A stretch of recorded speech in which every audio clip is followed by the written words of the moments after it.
কিছুদিন আগে এক শয়তান শুনলে আপনারা ফেসবুকে ভাইরাল হয়েছে বিষয়টা। আব্দুস সালাম যুক্তিবাদী, তিনি বক্তৃতা করতেছেন, হঠাৎ করে বলছেন কারাবন্দী ওলামায়ে কেরামদের মুক্তি চাই এবং মাওলানা মামুনুল হককে যেন মুক্তি দেওয়া হয়, এই দোয়া তিনি করছেন। বলেন তো একজন আলেমের জন্য দোয়া করলে কি কলিজা ছোট হয়? কলিজা ছোট হবে? এই বলছেন কেন? এক পাতি নেতা দেখাচ্ছে হুজুর মামুনুল হক লুচ্চা, ওর জন্য দোয়া করা যাবে না। নাউজুবিল্লাহ, নাউজুবিল্লাহ বলেন। ইনি বক্তৃতা করতেছেন, ওই শ্রোতা একজন বলছে না মামুনুল হক লুচ্চা না, স্টেজ থেকে ঝাঁপ দিয়া নামিয়া ওই শ্রোতাকে টেনে হেসরে, বয়স্ক লোকটাকে টেনে হেসরে মাটিতে ফেলায় দেয় পাতি নেতা। আমি বলতে চাই আলেম আছে বিজয় শান্তি আছে। আলেমদের জন্য আল্লাহ রাসূল বলছে আমার পরে ওলামায়ে কেরাম হলো নবীর ওয়ারিস। এদেরকে যারা গালি দিবে ওরা যারো সন্তান। কথা বলেন ঠিক না বেঠিক? যারো সন্তান ছাড়া আলেমকে গালি দিতে কেউ পারে না। আল্লাহ রাসূল নিজে বলছেন উতুল্লিম বাদা যালিকা জালিম। ওলীদ বিন মুগীরাকে আল্লাহ রাসূল বলছেন তুমি যারো সন্তান। ওলীদ বিন মুগীরা বলছে আমি জারস। এটা প্রমাণ করতে হবে আমার মায়ের কাছে। মোহাম্মদ যে এত বড় কথা বলছে আমি প্রমাণ করা দরকার। আল্লাহর তার মাকে নিয়ে আমার মেয়েরা কাবা শরীফে গিলাফ করেছে। মা বলো তো মোহাম্মদ যা বলছে সব ঠিক না ঠিক? মা বলছে বাবারে শেষ বয়সে আর মিথ্যা কথা বলিয়া কি করবো? মোহাম্মদ যা বলছে সব ঠিক, তুই যা। আল্লাহ পাক বলেন কোরআন শুনে ইমানদার ঈমান বৃদ্ধি পায়, ইমানদার ঈমান কেঁপে যায় আল্লাহর ভয়ে। কোরআন শোনার কারণে ঈমানটাকে আমার আল্লাহ বৃদ্ধি করে যায়। যতটুকু ঈমান নিয়ে আসে আল্লাহ পাক বলেন কোরআন শোনার কারণে আমি আল্লাহ তার ঈমানটাকে বাড়িয়ে দেই। বাড়াই দিতে দিতে আমি আল্লাহ তাকে মাফ করে দেই। জোরে কোন সুবহানাল্লাহ। আর বেঈমানদের ঈমান কমে যায়। ওয়ালা ইয়াজিদুজ জালিমিনা ইল্লা খাসারা। কোরআন কাফেরদের জন্য এটা ক্ষতির কারণ, আর ঈমানদারদের জন্য কোরআন হলো মহা ওষুধ। সুবহানাল্লাহ বলে। কোরআন যদি ঈমানদারেরা কোরআনের দিকে আত্মসমর্পণ করে, কোরআন দিয়ে ব্যক্তি, রাষ্ট্র, আন্তর্জাতিক, রাষ্ট্রীয় এবং সমাজ সব জায়গায় যদি কোরআন মাফিক জিন্দেগি পরিচালনা করে, আমার আল্লাহ বলেন কোরআন মুমিনদের জন্য উপকার করবে। ওয়া নুনাজ্জিলু মিনাল কুরআনি মা হুয়া শিফাউ ওয়া রাহমাতুল লিল মুমিনিন। আরো জোরে আল্লাহু আকবার। মুসলমান কোরআন শুনলে মজা লাগে কি লাগে না? সবাই বলেন। আর একটা গান একবার শুনলে আর ভালো লাগে না। কোরআন যতই শুনি ততই নতুন লাগে, মধু লাগে। আমার আল্লাহ বলেন জাদু মাখা কোরআন, যতই শুনবা যতই পড়বা ততই নতুন লাগবে। তার মানে হলো কোরআনের শ্রোতা যদি তুমি হতে পারো, শুনে নাও কোরআন শুনলে কি লাভ হবে। আমার আল্লাহ বলেন জিন্দেগির গুনাহ মাফ করে দিবে। প্রতিটা শ্বাস নিঃশ্বাসে আল্লাহ 10 নেকি করে আমল নামায় দিয়ে দিবে। আরো সেই কোরআন বিশ্ব নবীর মুজিজা গভীর রাত আল্লাহর নবী কোরআন তেলাওয়াত করেন। কাফের বেঈমানরা কোরআন শুনেছে কিন্তু মানে নাই যে চেয়ার চলে যাবে। ইতিহাস পড়ে দেখবেন আল্লাহ রাসূলের উপরে নির্যাতন হওয়ার একটাই মাত্র কারণ, নবী কোনদিন কথা বলে নাই। নবী একটাই স্লোগান দিয়েছেন আলা লাহুল খালকু ওয়াল আমর। সৃষ্টি যার, আইন চলবে কার। আরো জোরে জোরে বলেন। আল্লাহ নবীকে আপেল দিয়েছে, মুরগির গোশত, রুই মাছ। আমরা হুজুররা ওয়াজ করলে মুরগির গোশত খাওয়াই, সব আইটেমের খাওয়া দেয়। আল্লাহ নবী ওয়াজ করেছেন, নবীকে ঢেল মেরেছেন সাফা পাহাড়ের পাদদেশে দাঁড়িয়ে। বিশ্ব নবী যখন ভাষণ দিলেন ইয়া সাবাহা ইয়া সাবাহা ইয়া সাবাহা বলে বিশ্ব নবী যখন বক্তৃতা শুরু করে দিলেন, বিশ্বনবীর গলার কণ্ঠস্বর এত সমধুর ছিল, খালি গলায় যদি বিশ্বনবী চিৎকার দিতেন বহু দূর থেকে আল্লাহর নবীর আওয়াজ শোনা যাইত।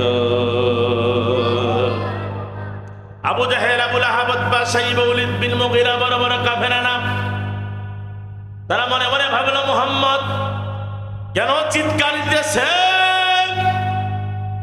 মুহাম্মদ তো জীবনে মিথ্যা কথা বলে নাই, আমরা সবাই তাকে আল আমিন উপাধি দিয়েছি, আল্লাহ নবীকে আমরা বিশ্বাসী বলেছি, মুহাম্মদ আমানতের খেয়ানত করে নাই, মুহাম্মদ কিসের জন্য চিৎকার দেয়? সমস্ত কাফেররা যখন নবীকে চতুর্দিক থেকে ঘিরে ধরেছে, বিশ্ব নবী ভাবলেন বক্তৃতা করার একটা সাজ খুঁজে পাইলাম। বিশ্ব নবী বক্তৃতা শুরু করে দিলেন, ও কাফেররা, ও নেতারা, তোমরা যারা আল্লাহকে বাদ দিয়ে অন্য কোন বিধান মানো, যারা কখনো কালে তোমরা আল্লাহকে বাদ দিয়ে অন্য কোন ধর্মের যদি সাপোর্টার হও, কখনো তোমরা নাজাত পাইবা না। অতএব তোমরা আমারে মেনে নাও, শেষ পয়গম্বর হিসাবে মেনে নাও, আর আমার উপর যে কোরআন নাজিল হয়েছে এই কোরআন শোনো। তোমরা যদি আমারে মেনে নাও, আর হাসরের ময়দানে আমি নবী সুপারিশ করব। অতএব তোমরা পড়ো লা ইলাহা ইল্লাল্লাহ মুহাম্মাদুর রাসূলুল্লাহ সাল্লাল্লাহু। বিশ্ব নবী যখন এই দাওয়াত দিলেন, নবীকে আপেল দেয় নাই, আঙ্গুর ফল দেয় নাই, মিষ্টি দেয় নাই, ধন্যবাদ দেয় নাই,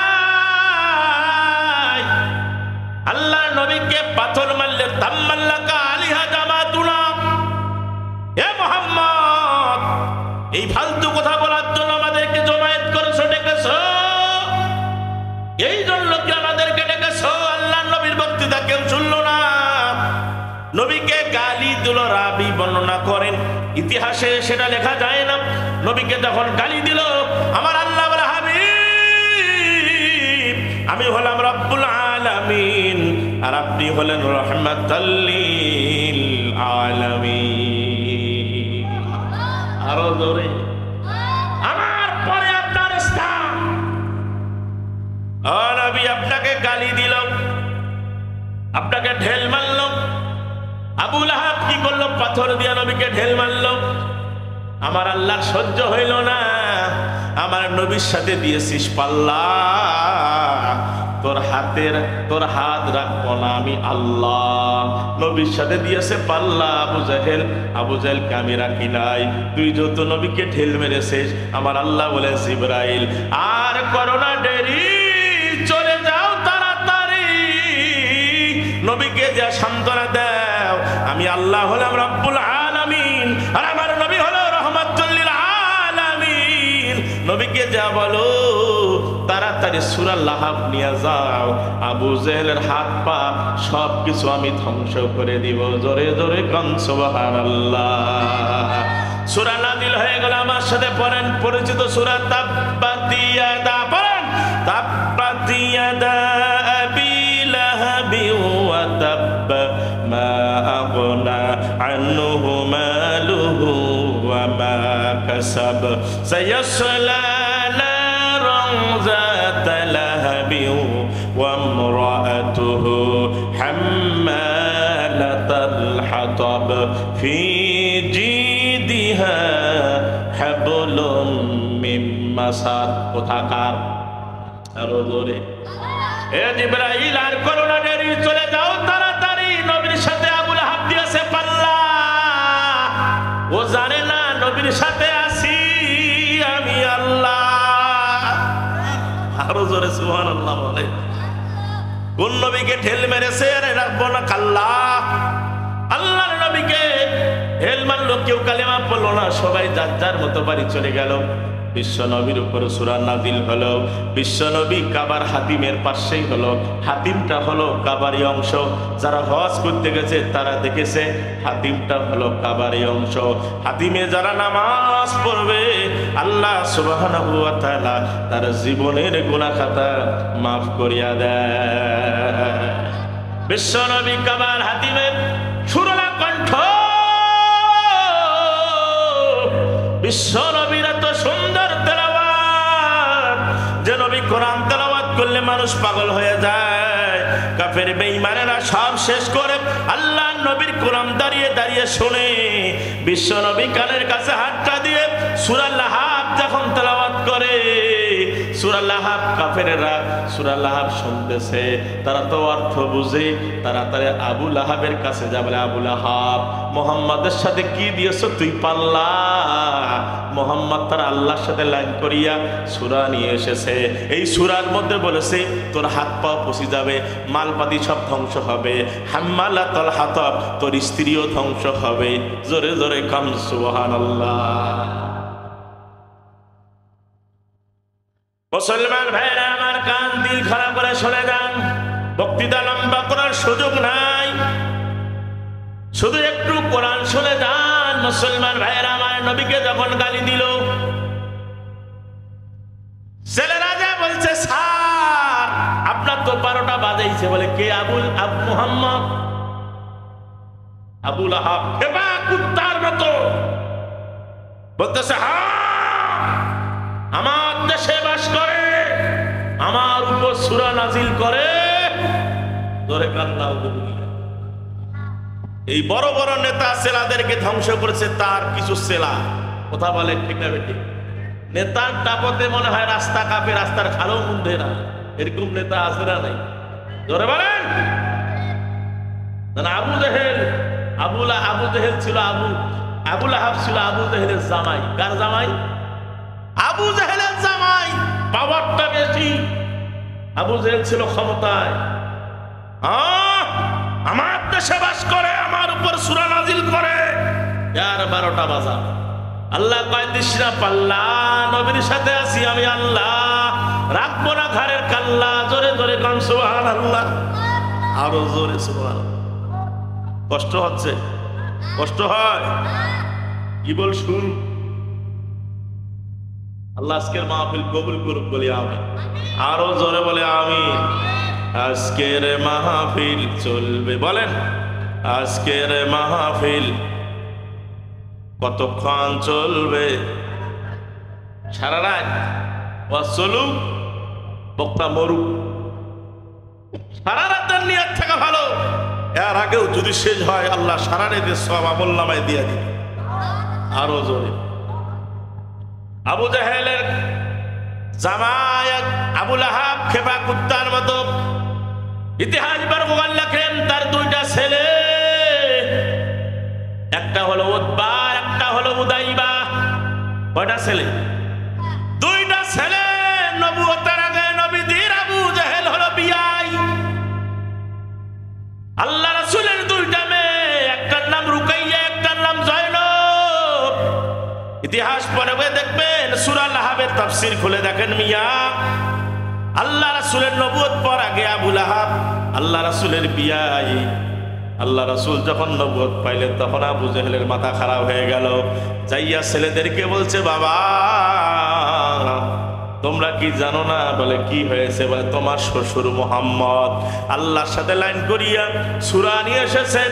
এই সূরার মধ্যে বলেছেন আমার হাত পা পচে যাবে, মালপাতি সব ধ্বংস হবে, উম্মে জামিল তোমার মা সেও নাকি ধ্বংস হবে, মুহাম্মাদের সাথে আর সম্পর্ক রাখা যাবে না, ওর মেয়ে 2টাকে তালাক দিতে হবে। বলো কি তোরা আমার কথা কি শুনবা কি শুনবা না? ছেলেরা বলেন বাবা এত বড় কথা মুহাম্মদ করেছে, ওর মেয়ে 2টাকে আমরা এখনই তালাক দিয়ে দিব। আল্লাহ নবীর 2টা মেয়েকে তালাক দিল, রুকাইয়া জয়নব। 2টাকে তালাক দিয়ে বিশ্ব নবী কাবার হাতিমে নামাজ আদায় করে। 2জন জামাই যাইয়া পিছনে ধরে ফেলেছে। আল্লাহ নবী সালাম ফিরে দেখে 2জন জামাই।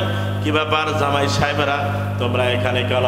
ভাই বেটা সুরের আলাপ বাদ দাও, তোকে আমরা মানি না, তোর আল্লাহ তাল্লাহ মানি না। জোরে কর নাউজুবিল্লাহ, আরো জোরে। বলে তোর মেয়ে 2টাকে তালাক দিয়েছি, তোর আল্লাহ তাল্লাহ মানি না। আব্দুল্লাহ ইবনে মুহাম্মদ তুই নাকি আল্লাহর সাথে লাইন করিয়া সূরা নিয়ে এসেছো, অতএব আমরা মানব না।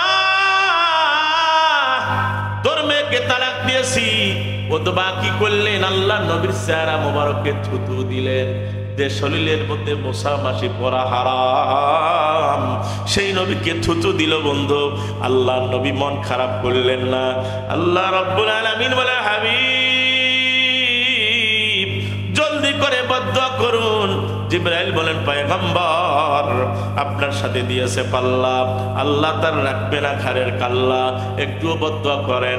আল্লাহ নবী হাত তুলে বলেন আল্লাহ আমার মেয়ে দুটাকে তালাক দিয়েছে আপত্তি নাই, আল্লাহ আমার থুতু দিয়েছে আপত্তি নাই, তোমার যে আল্লাহ তাল্লাহ বলেছে এই দুঃখ কোথায় রাখবো? রব্বুল আলামিন তোমার কুকুর সমূহের ভিতরে এমন একটা কুকুর তার পিছনে লেগে দাও, এই কুকুর যেন কামড়া ছিঁড়ে তারে খেয়ে শেষ করে দেয়। আল্লাহর বিচার আছে না নাই? জোরে বলেন। কার বিপক্ষে সন্ত্রাসী করো, কার বিপক্ষে যাও, অন্তরে খবর কে জানে? জোরে বলেন, জোরে বলেন।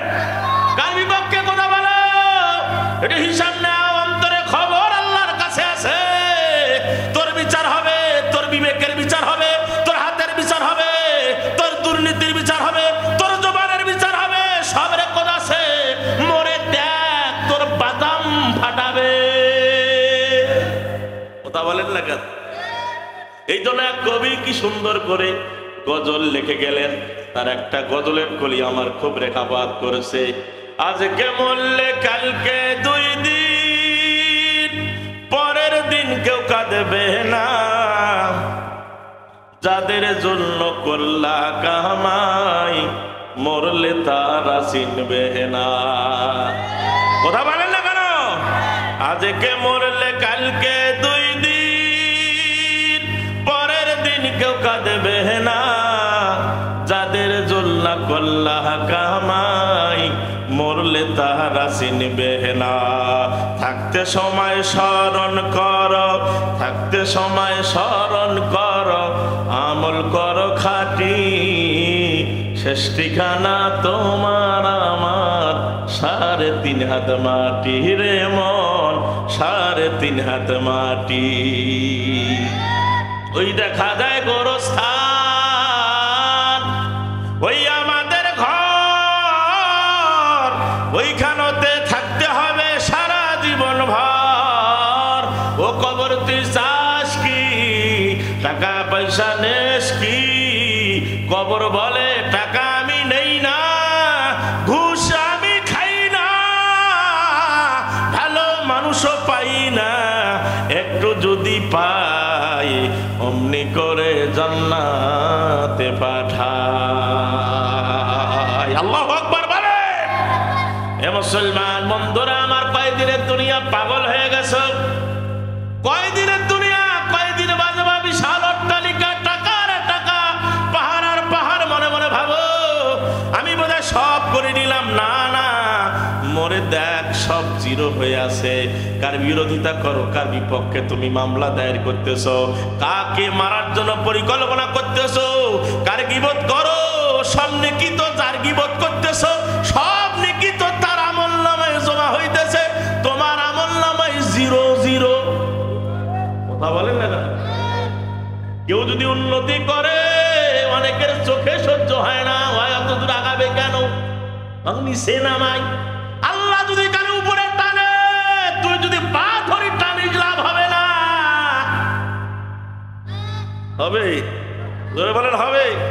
আমি বেলাল হোসেন বুলবুল, আমি ওয়াজ করতেছি, আল্লাহ যদি কয় তাকে উপরে তুলবো, তোরে আমি রেজেকের ব্যবস্থা করবো। কোনদিন খাই নীলফামারীতে ভাত, কোন সময় খাই আমার ভাইরা নাটোরে, কোনদিন খাই রংপুরে, কোনদিন খাই কুড়িগ্রাম, কোনদিন খাই আমার ভাইরা ভারতে। তার মানে হলে খাওয়ার ব্যবস্থা আল্লাহ যেখানে রেজেকের ফয়সালা করবে আমার উপস্থিত হতে হবে। ও বন্ধুরে আমার, কেউ কারো বিরোধিতা করে লাভ হবে না। আল্লাহ বলেন বিরোধিতা করিও না, রেজেকের বরাদ্দ আমার হাতে, রেজেক নিয়ে টানাটানি করিস না। কোন কমিটির লোক রেজেকের ফয়সালা করে না, রেজেক হয় উপরে। রেজেক যদি কারো থাকে, কেউ তারে আমার ভাইরা রক্ষা করতে পারে না। কথা বলেন ঠিক না বেঠে? আল্লাহ নবীকে আল্লাহ পাঠাই দিয়েছে, ও হাবিব আমি হলাম রব্বুল আলামিন আর আপনি হলেন রাহমাতুল লিল আলামিন, কোনো টেনশন নাই, আমার পরে আপনার স্থান। সুবহানাল্লাহ বলে। আরো জোরে, আরো জোরে। নবীকে মারার চেষ্টা করে থুতু দিয়েছে বেটা। আল্লাহ রাসূল বলছে, আল্লাহ তোমার কুকুর সমূহের ভিতরে এমন একটা কুত্তা লাগাও একে ধরে কামড়ে ছিঁড়ে খায়। আল্লাহর ধরা বড় ধরা, আল্লাহ যখন লাগাবে কেউ রক্ষা করতে পারবে না। আছে না নাই? তুমি মনে করো খুব মাস্তান, 5 বার পাতলা বেগা, 3 বার বমি হইলে তোর কাম খায়, মুখ টেরিয়া। কথা বলে ঠিক না বেটা? জোরে বলেন। মুসলমান ভাইয়েরা আমার কান লাগাও। আল্লাহর হাবিব দোয়া করলেন, দোয়া কবুল হয়ে গেল। আবু লাহাবের 2টা ছেলে সিরিয়ায় ব্যবসা করে, উতবা উদাইবা 2 জনে ব্যবসা করে। উতবা ডাক দিয়ে বলছে, উদাইবা রে, আমার মনটা কেন ধরপড়ায়, আমি বুঝি মদিনা যাইতে পারবো না। খেলা শুরু, খেলা হয় না?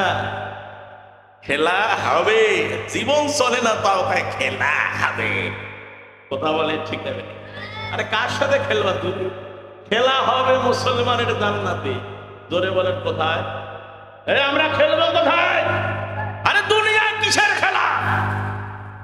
কত রাজা বাদশাহ, কত ফকির, কত নমরুদ, কত হামান, কত কারুন, কত বড় বড় মনের মানুষ মাটির সাথে মিশে গেছে, তাদের নাম পর্যন্ত মানুষ নেয় না। এই কথা বলেন না কেন? জোরে বলেন ঠিক না ঠিক? এই জন্য আমাদের খেলা কারো সাথে নাই। খেলা হবে কোথায়? এইটা আমল যদি ভালো করতে পারি তাহলে খেলা হবে জান্নাতে আমাদের ভালো। কথা বলেন ঠিক না ঠিক? না হলে আফসোস করতে জীবন চলে যাবে। কথা বলেন ঠিক না? খেলা শুরু আমার আল্লাহ বলে, আমি যাকে ধরবো কেউ তারে রক্ষা করতে পারবে না। আবু উতবা কয়, উদাইবারে, আমার অন্তরটা কেন ধরপড়াইতেছে, বুঝি মুহাম্মাদের বদদুয়া কবুল হয়েছে। আর বিপক্ষে আপনি যদি মামলা দায়ের করেন চোখের পানি পড়বে, আল্লাহর দরবারে কবুল হতে দেরি হবে। আজকে বড় বড় আলেম ওলামার চোখের পানি বিনিময়ে আজকে দেশ টিকে আছে। কথা বলেন ঠিক না ঠিক? এই জন্য কিছুদিন আগে এক শয়তান, শুনলে আপনারা ফেসবুকে ভাইরাল হয়েছে বিষয়টা, আব্দুস সালাম যুক্তিবাদী, তিনি বক্তৃতা করতেছেন, হঠাৎ করে বলছেন কারাবন্দী ওলামা ইকরামদের মুক্তি চাই এবং মাওলানা মামুনুল হককে যেন মুক্তি দেওয়া হয়, এই দোয়া তিনি করছেন। বলেন তো একজন আলেমের জন্য দোয়া করলে কি কলিজা ছোট হয়? কলিজা ছোট হবে? এই বলছেন কেন? এক পাতি নেতা দেখাচ্ছে, হুজুর মামুনুল হক রুসা, ওর জন্য দোয়া করা যাবে না। নাউজুবিল্লাহ, নাউজুবিল্লাহ বলেন। ইনি বক্তৃতা করতেছেন, ওই শ্রোতা একজন বলছে না মামুনুল হক রুসা না, স্টেজ থেকে ঝাঁপ দিয়া নামিয়া ওই শ্রোতাকে টেনে হেসরে, বয়স্ক লোকটাকে টেনে হেসরে মাটিতে ফেলা দেয় পাতি নেতা। আমি বলতে চাই, আলেম আছে বিজয় শান্তি আছে। আলেমদের জন্য আল্লাহ রাসূল বলছে, আমার পরে ওলামায়ে কেরাম হলো নবীর ওয়ারিস। এদেরকে যারা গালি দিবে ওরা যারো সন্তান। কথা বলেন ঠিক না বেঠিক? যারো সন্তান ছাড়া আলেমকে গালি দিতে কেউ পারে না। আল্লাহ রাসূল নিজে বলছেন, উতুল্লিম বাদা যালিকা জানিম। ওলীদ বিন মুগীরাকে আল্লাহ রাসূল বলছেন, তুমি যারস সন্তান। ওলীদ বিন মুগীরা বলছে, আমি যারস। এটা প্রমাণ করতে হবে আমার মায়ের কাছে। মোহাম্মদ যে এত বড় কথা বলছে, আমি প্রমাণ করা দরকার। আল্লাহ তার মাকে নিয়ে আমার বেড়া কাবা শরীফে গিলাফ ধরেছে। মা বলো তো মোহাম্মদ যা বলছে সব ঠিক না ঠিক? মা বলছে, বাবারে শেষ বয়সে আর মিথ্যা কথা বলিয়া কি করবো? মোহাম্মদ যা বলছে সব ঠিক, তুই যারস। কথা বলে ঠিক না ঠিক?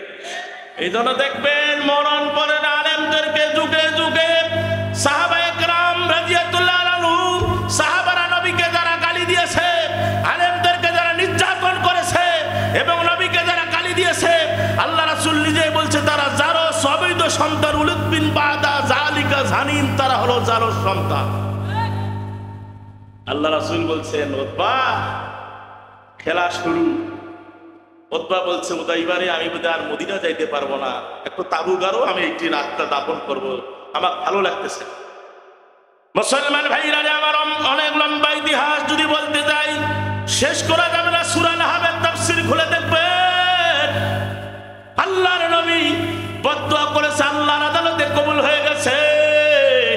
আল্লাহ বলে, আমি জায়গা মতো ধরবো। আমার ভাইরা উতবা উদাইবা বলছে, ও সেরা সামন্ডারা যত মাল পাতি উটের উপরে যত বস্তা আছে সবগুলো ওয়াল করে দিয়া আমাদের জন্য পাহারার ব্যবস্থা করো, যাতে কোনো শত্রু এদিকে আক্রমণ করতে না পারে। অথবা এক পাশে হুদাইবা আর এক পাশে মঞ্জিল করা হলো। আমার ভাইরা উটের উপরে যত আটার বস্তা, যত বাজারে, আমার ভাই কেউ বলছে 300 উট ছিল তাদের সাথে, এই উটের বস্তাগুলো চতুর্দিকে মাল্লিক করে দিয়া ওয়াল করে দিয়েছে, কোনো ফাঁক নাই যে স্যারের সাথে সাক্ষাৎ করবে। অথবা আরামের ঘুম ঘুমাচ্ছে বলে বাঁচলাম, মোহাম্মদের বদদুয়া থেকে বেঁচে গেলাম। আমার ভাইরা এদিকে বদদুয়া কবুল হয়ে গেছে। কিতাবের মধ্যে লেখে, কেউ বলছে একটা বাঘ 3 দিন ধরে খানা পায় নাই, আল্লাহকে বলে আল্লাহ রব্বুল আলামিন 3 দিন ধরে কোনো খানার ব্যবস্থা নাই, আমার খাওয়ার ব্যবস্থা করো। সুবহানাল্লাহ। রিজিক দিবে কে? জোরে বলেন কে? রিজিকের চিন্তা করো না মিয়া, রিজিক দাতে ওয়ালা কে? আল্লাহ খাওয়াবেন, যে কোনো ভাবে খাওয়াবেন। রিজিক যদি আপনার বাজেট হয়, কেউ আপনাকে রক্ষা করতে পারবে। বাঘ আল্লাহকে বলে আল্লাহ আমি খাবো, আল্লাহ কয় বাঘ রে সামনে যা, নবীর শত্রু ঘুমাচ্ছে আরামের ঘুম। কি ঘুম ঘুমাচ্ছে, যা তোর সামনে নাস্তা রেডি। সুবহানাল্লাহ। বাঘ এসে দেখে, ওরে বাপ চতুর্দিকে মারলি, কোনো ভাগ নাই যে খেগড়ি ঢুকিবে, কোনো ভাগ হয় নাই। কাউ বাদাম খাচ্ছে, কাউ কুশারি খায়, পাহারা দিচ্ছে। বাঘ আল্লাহকে আল্লাহ কিভাবে যাবে? আল্লাহ কয় বাঘ রে আল্লাহর উপর তাওয়াক্কুল করিয়া বিসমিল্লাহ বলে উড়াল দে। হেলিকপ্টার যেমন উপর থেকে নিচের মধ্যে বসে যায়, আমি আল্লাহ তোরে জায়গা মতো বসাই দিয়ে দিব। আল্লাহু আকবার বলেন। বাঘ আল্লাহর উপর তাওয়াক্কুল করিয়া যখনই আমার ভাইয়েরা উড়াল দিল, আমার ভাইয়েরা বাঘ অজান্তে তাদের উপর দিয়া উতবার কাছে পৌঁছে গেল। উতবার আমের ঘুম ঘুমাচ্ছে। বাঘ যা কথা, শয়তানের বাচ্চা শয়তান, নবীকে গালি দিয়েছিস, নবীকে থুতু দিয়েছিস, নবীর মেয়েকে তালাক দিয়েছিস, আল্লাহ নবীর সাথে বেয়াদবি করেছিস। এ নবী হলো রহমাতুল লিল আলামিন, আল্লাহ হলেন রব্বুল আলামিন, যার পরে স্থান রহমাতুল লিল আলামিন। যে নবীর ভক্ত আমরা, যে নবীর জন্য পাগল আমরা, পশু পাখি, সেই নবীকে গালি দিয়েছিস আর আরামের ঘুম ঘুমাচ্ছিস। না, ঘুম হবে না, একটা থাবা দিয়ে বাঘ আমার ভাইরা তার কাল্লাগুলো চাবাইয়া চাবাইয়া, আমার ভাইরা ওই কাবাব বানায়া গোটায় শরীরটা চাবাইয়া চাবাইয়া, আমার ভাইরা ফুটবলের মতন কিমা বানায়া, বস্তার এক সাইডের মধ্যে, বস্তার নিচের মধ্যে হাড্ডিগুলো ফেলায়া, বাঘ আল্লাহ কয় আল্লাহ কি করবো? আল্লাহ কয় আবার উড়াল দে, জাগা মতো তোরে পৌঁছাই দিব। আল্লাহু আকবার বলেন। বাঘ উড়াল দিল, জাগা মতো চলে গেল। সকালবেলা এরা বস্তা খোলে, ছাত্র আরামের ঘুম ঘুমাচ্ছে, নাস্তা দেওয়া দরকার। যেহেতু আবু জেহেলের নাতি, আবু জেহেল ক্ষমতা, আর আবু লাহাবের ছেলে, তাকে নাস্তা, ভালো আইটেমের নাস্তা দেওয়া দরকার। বস্তা সরায় দেখে কি ব্যাপার, সার নাই। সার উঠে গেল রে, সারা খুঁজা শুরু করে গেল। যা দেখে বস্তার তল শরীরটা ঢিপ করে পড়ে আছে, সব হাড্ডি গুড্ডি যা আছে, হাত পা গুলো চাবাইয়া চাবাইয়া কোন হিংস্র প্রাণী যেন শেষ করে দিয়েছে। তাদের আর বোঝার বাকি রইল না। কয় পালাও পালাও পালাও পালাও পালাও পালাও, এখানে থাকা যাবে না। আল্লাহ হলে রব্বুল আলামিন, মুহাম্মদ হলো রহমাতুল লিল আলামিন। তার মানে মুহাম্মাদের বদদুয়া কবুল হয়ে গেছে। অতএব দেরি করা যাবে না, পালাও পালাও পালাও রে। যখন এই কথা বললেন, আমার ভাইরা সবাই চলে গেল। আমার ভাইরা উতবা উদাইবা দেখে নাই, তার ভাইয়ের অবস্থা খুব খারাপ, চলে গেল। বন্ধুরা আমার লম্বা কথা, আল্লাহর নবী, আমার ভাইরা যত সাহাবী ছিল, যত কাফের ছিল, সবাই আল্লাহর নবীর হাতে হাত দিয়ে কালেমা পড়ে মুসলমান হয়ে গেছে। জোরে কাম সুবহানাল্লাহ, আরো জোরে সুবহানাল্লাহ। সেই নবীর উম্মত আমরা, সেই নবীর উম্মত আমরা, সেই নবীর আদর্শ সৈনিক হওয়া লাগবে যুবক। কাল্লাকাও সেদিন পঞ্চগড়ে মাহফিল করতে গেছি। পঞ্চগড়ে মাহফিল শেষ করে এক রুমের ভিতরে ঢুকে দেখি বিশাল একটা ছবি। আমি বললাম, যুবক ভাই এটা কার ছবি? ভাই হুজুর চিনেন না? এটা হলো মেসির ছবি। Messi Messi Messi. আমি বললাম মেসির সাথে কি সম্পর্ক? ভাই হুজুর চিনেন না, তাকে আই লাভ ইউ লাইক করি, ভালোবাসি, একে আমি ভালোবাসি। আমি করলাম তুই রাসূলের আদর্শের সৈনিক, মেসি জীবনে তোকে সালাম দিবে না, কোনোদিন ওয়েলকাম দিবে না, কোনোদিন ধন্যবাদ দিবে না। সে একটা ইহুদি, সে একটা খ্রিস্টান, আমার নবীকে তারা গালি দেয়, আর তুমি তার ছবি টানায়া, তার জার্সি গায়ে দিয়া, তার কাপড় পরিয়া মনে করতে চাই লাভ ইউ নবী, আমি তোমারে ভালোবাসি, নবী গো তোমার সাথে আমি জান্নাতে যাব। না না, তুমি রাসূলের উম্মত হতে পারো নাই, তুমি তো মেসির উম্মত হইছো। যার সাথে যার মোহাব্বত, বিশ্ব নবী বলে তার সাথে তার কিয়ামত।